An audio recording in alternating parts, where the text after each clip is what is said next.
اعوذ باللہ من الشیطان الرجیم بسم اللہ الرحمن الرحیم وَإِذِ اسْتَسْقَى مُوسَى لِقَوْمِهِ فَقُلْنَا اضْرِب بِّعَصَاكَ الْحَجَرَ فَانفَجَرَتْ مِنْهُ 12 عَيْنًا قَدْ عَلِمَ كُلُّ أُنَاسٍ مَّشْرَبَهُمْ كُلُوا وَاشْرَبُوا مِن رِّزْقِ اللَّهِ وَلَا تَعْثَوْا فِي الْأَرْضِ مُفْسِدِينَ۔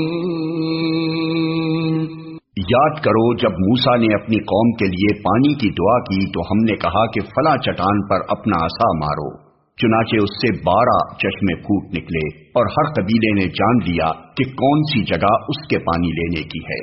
اس وقت یہ ہدایت کر دی گئی تھی کہ اللہ کا دیا ہوا رزق کھاؤ پیو اور زمین میں فساد نہ پھیلاتے پھرو۔ وَإِذْ قُلْتُمْ يَا مُوسَى لَن نَّصْبِرَ عَلَى طَعَامٍ وَاحِدٍ فَادْعُ لَنَا رَبَّكَ يُخْرِجْ لَنَا مِمَّا تُنبِتُ الْأَرْضُ مِن بَقْلِهَا وَقِثَّائِهَا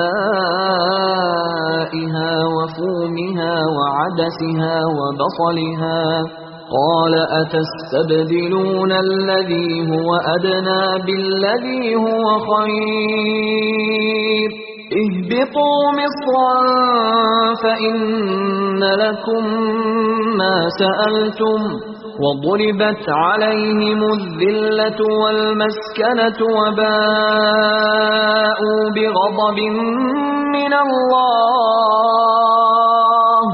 ذلك بأنهم كانوا يكفرون بآيات الله ويقتلون النبيين بغير الحق ذلك بما عصوا وكانوا يعتدون۔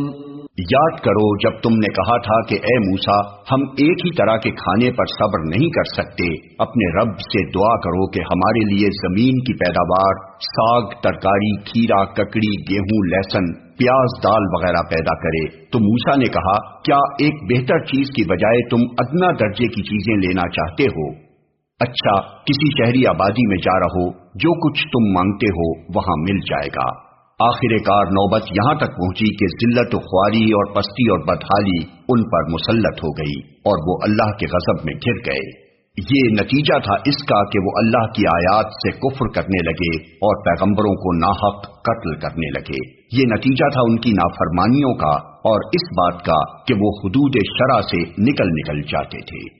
صدق اللہ العظیم۔